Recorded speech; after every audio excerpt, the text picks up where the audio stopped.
All right, we have grand finals finally here. It is setting themselves up for play. at SNT Grand Finals. Lucius, MSB. Yep.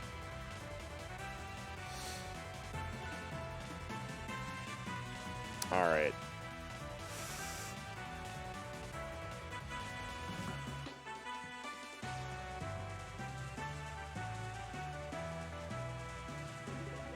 Gates start. Gates is the start. All right. Off we go. Grand Finals. MSB from the winner's side. Lucius coming in with the upset over Akashi for the loser's side. And his hands fall off. Oh, it's a start to Garance. That is not the way you want to start things out. No. And now Lucius kind of forced you to play aggressive and try to get something fancy here off the side. And this is the problem with his general game plan that he had earlier against Akashi. Is, yeah, you could try to go for your up special forward airs, but there's just a pillar right beneath you. And if you're not careful on your spacing, MSB finds the reversal and has plenty of options to make it ruinous for you. To say nothing of his own dunks between down special and down air. Ooh, that was a cute extension off the rock.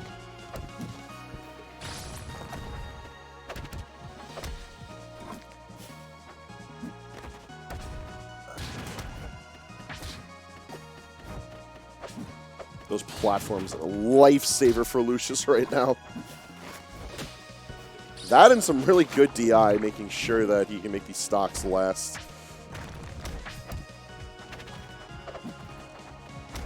I almost want to keep a count of all of the failed kill attempts that forward air is going to garner Lucius as this set goes on. We're definitely at least 3. We're at 3 right now, but like that count is certain to go up. And so is that frog.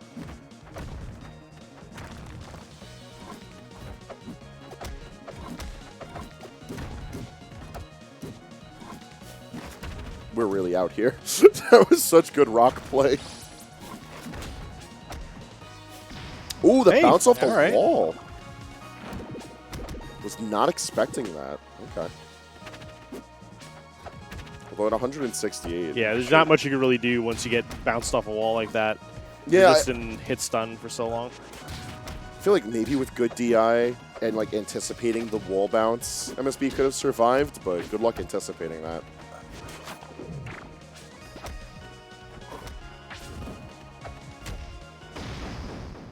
And that's game 1 to MSB. Lucius gotta be careful. I think I said this earlier today, but if there's any person in this building that you don't want to give freebies to, it's MSB. Believe me when I say he's the last person in this bracket who needed help taking stocks. Game 2 takes us over to Jules Vale, which I think is a good choice from Lucius. But Lucius had a great win on this in the last set, so maybe trying to ride some of that momentum. Yeah, the big difference here is interactions with the block are going to make for very different outcomes compared to interacting with Ops' Cloud.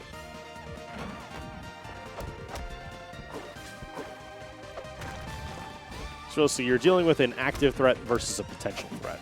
Yeah. But you still see Lucius is still going off the side of the stage here. Drifting upwards, a really smart adaptation from MSB when it comes to the bubble play. Just make it harder for Lucius to get anything meaningful off of the bubbles. And if he has to spend resources to get any punish compared to like free combos, it's a much heavier weighing of risk and reward. All right, that was cute movement, but it got him right into an aerial. And that wasn't cute movement.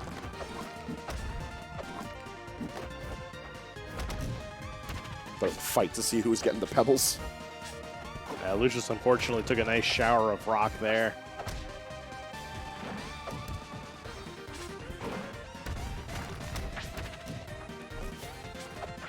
Yeah, that pillar is just a complete thorn in Lucius' side. His general game plan of trying to fish for forward air just doesn't work.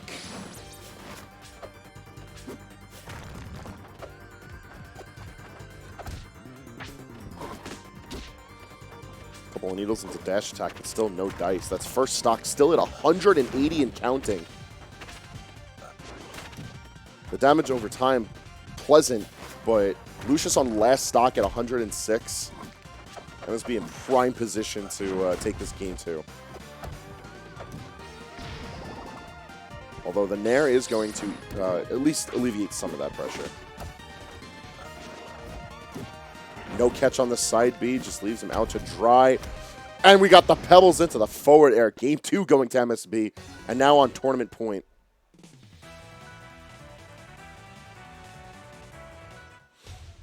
And we were returning right on to Jules Vale for potentially the last game of the tournament.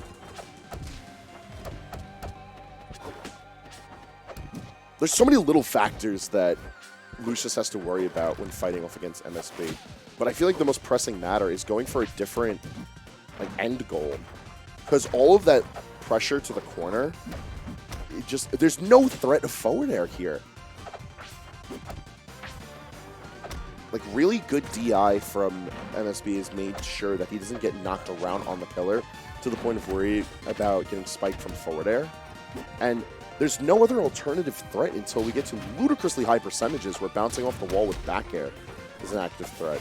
By the time we get to that point even, like, MSB has Lucius down a stock or 2 and at high percent.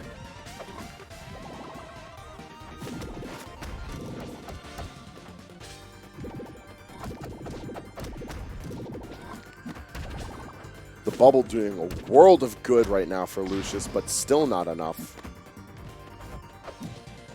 Keeping the rock on the upper platform and breaking it before it gets a chance to fall.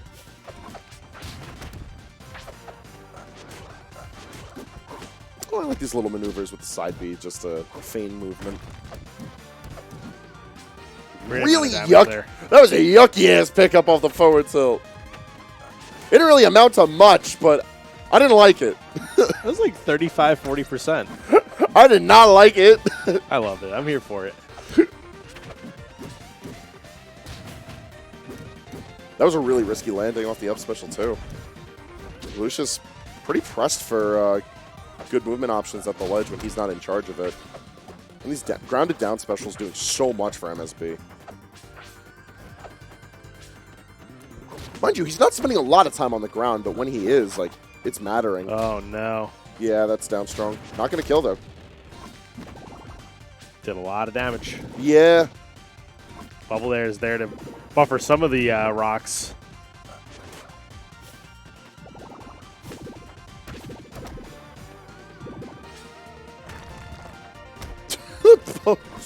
Bubble just harassing by the pillar, but not doing much else. Bad call on the side B. No MSB to be found. And it just lets up a bit of the pressure that was already had.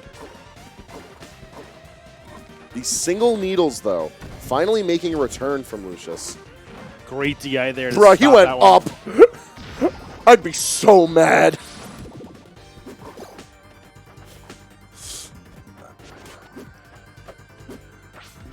At 178 still. It's tied stocks. This is potential tournament stock for Lucius. He's playing out Game 3 really well. He just needs to maintain that passive play. The single needles, the lingering at the ledge with the bubble, not committing too hard to moving into MSB space. Like, all of these decisions we're seeing in bits and pieces throughout Game 3 that culminate to a really strong game plan. You see, MSB has almost changed the entire script here. Instead of playing from offstage, he's commanded center stage and forced Lucius to work around him. It's why the Jules Vale pick is a particularly risky one. Also, Lucius' ankles got straight broken by thinking there was going to be a pillar there. Like, Kragg has a lot of different ways that he could play out control on this stage. And it amounts to, like, where you want to place your rock and pillar. Like, pillar at the ledge and right near the ledge has given MSB a lot of defensive options. But, like, staying mobile at center and staying aggressive has also worked very well for him in these final moments. One little bubble. And the bubble moving in, but it's not enough to slow down MSB. It's a 3-0 victory in Grands. And Sentinels MSB is the Windborne champion. And what a freaking tournament for MSB. Just going through and taking a look at his run, I don't think he dropped a game. at all. He dropped a few stocks here and there. But no. He dropped one game across the entire tournament, and that was to Akashi. MSB beat Akashi 3-1 in pools, and then that was it. 3-0 Central from there on out. Yeah, it was well played. Listen, I wasn't exaggerating when I was saying we had some of the best in the building today. What we lacked in numbers, we made up for in quality. And most certainly. I'm here for it. I hope that this is the start of more Rivals of Aether here at the Meta. While it may have been a small bracket, it was a fun one. I'm glad I was able to be on the couch for it the entire time. But that's it for us tonight. Thank you so much for tuning in. If this is your first time dropping in with us here at GenGAME, drop the follow. If you'd be so kind as to drop the sub. All the support that comes into the stream goes right back into production as we work here at home at the Meta and abroad. So until next time, everybody have a good night.